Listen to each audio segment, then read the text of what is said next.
What up, Jesse JP in the house. Right now I'm in Tenonji. This is the station over here. But they're doing a lot of construction, as you can see. And then over back in this area is another parts, different other stations and stuff. Right now, I'm on my way to Starbucks. Just got finished work. It's 9:15 in the morning, and I'm off till 3:15. Anyway, something I want to talk about. This is addressed to an older man my age. I'm 47 this month. And I just want to let you know that at 40s and 50s and even 60s, you are still young. Life is still ahead of you. There are many, many, many things you can do. The only thing that's holding you back is just you. Get out there, exercise, hit the gym, work out. Don't talk crap to the young kids. Just do your thing. They talk crap, just, whatever. Do your thing, make your money. There's lots of ways to make money nowadays, online with blogging and these Google ads. A lot of ideas that you think that maybe you couldn't do, or you felt that no one would like them or anything. Just get out there and try. You can write books about your life, get them out there and try to publish them, or get them published and stuff like that. Another thing you can also do is you can affect the neighborhood. Now, when I talk to my college friends and university friends, they talk about all these professors and things like that. But these guys, they're smart and everything. But when you think about a lot of psychology and the way the mind works and things like that, you don't necessarily have to go to school. You just think, and be creative about your thoughts. Now, of course, I'm going to get a lot of crap from this, but you think about it. Because a lot of these people that's out there thinking and stuff, they're a lot of these things that's written and stuff, they're thinking out of their own contents, their religious contents or their prejudices or, different things like that. And when they're writing these things, they're not necessarily writing them to everyone. They're writing them to their peers or to people like them.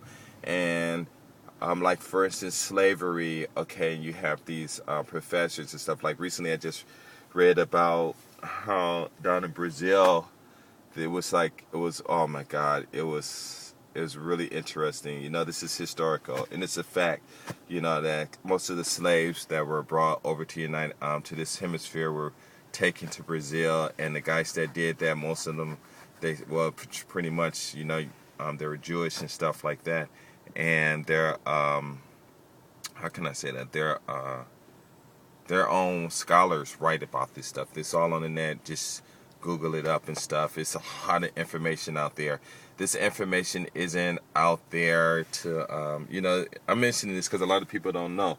And I think once you do know, it gives you a better position to try to fix a lot of things or change a lot of things, and especially to understand a lot of things, for the mere fact that a lot of people always talk about white, but when you talk about these people in their religious groups and stuff, that stuff it's separated. They separate it. Christians, Muslims, Jewish, Protestants, and you got your different forms of everything. And they're pretty much in like these groups, but they still separated and stuff like that. And once you understand what's going on, then you'll be able to change a lot of things. And like I said, a lot of this philosophy and stuff, a lot of those guys, these professors and stuff, a lot of these Jewish professors in college and stuff like that, these guys, they're writing a lot of this stuff, and you can't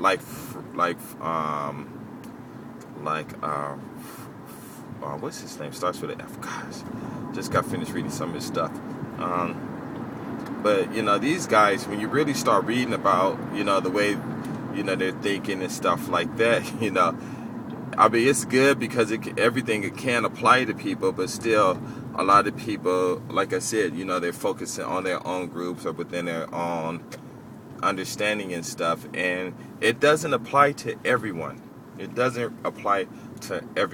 So you have to think of your own philosophies and your own theories and stuff. And when I'm saying about math and stuff, of course, that's universal, and everyone can do that. Math is not that hard, like I said before. It's just a vocabulary that messes people up. But when you start talking about ideologies and the way people think, philosophies, and then people bring their own prejudice and their own thoughts and things into it, there's not just one. The evidence, things are out there, but I wouldn't suggest that you just stick to one. And you can create your own. I mean, like when we're in the neighborhood, we got our own philosophies of how we act in the, well, not to say philosophy, but our own, what is it called? Well, we have our mannerism and stuff like that. I'm trying to get rid of this because I've been trying to make this video for a long time. But we have our own ways that we do things. And by the way we're doing that, they're judging us, instead of us coming out here and creating our own. And so as an older man, and with the understanding and stuff, going through all of that stuff, then you have you can also write about these things in a way to help the neighborhood. The reason we're in our situation, once you start reading that stuff, a lot of stuff will start opening up and stuff like that. But the reason we're in a situation is because we just, basically because of the rules and the laws of the land and stuff like that, and then lack of defense and stuff like that.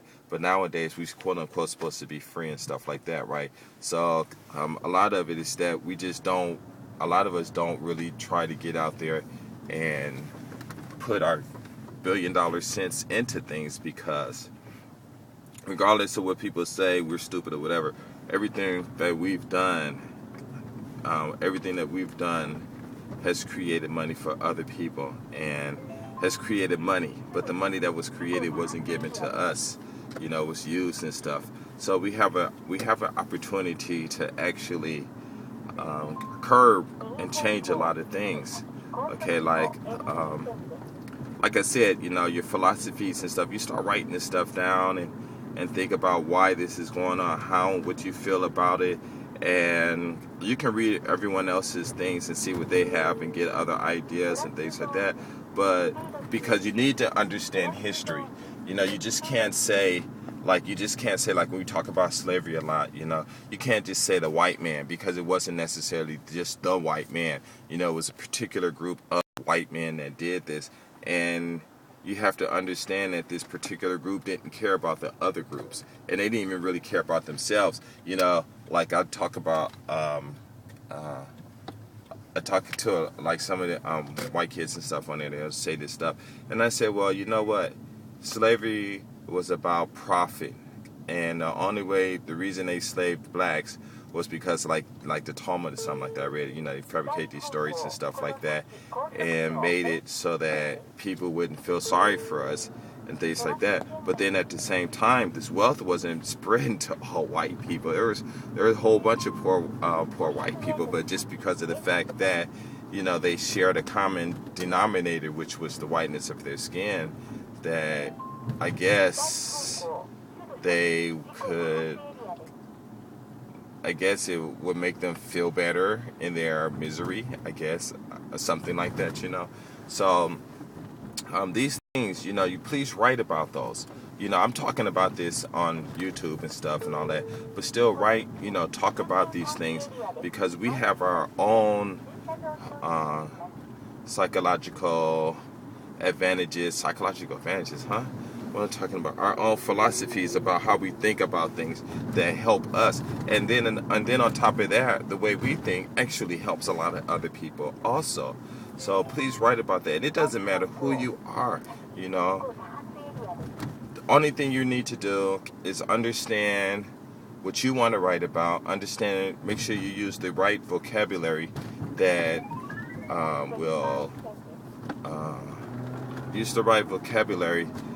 will convey your message in a way where people can't exactly want to not read it or something like that. People read it, but just convey it in a way where you just grab them, snatch them in and they can't escape. Oh, wow. And that's what you have to do. Okay, and like I said, the vocabulary is very important. You read about all these other people, but when you read about these people, and another thing you should do is find out who they are, where they live, their backgrounds, what their thinking is, what gods they listen to, if they're married or not, if they got children or not.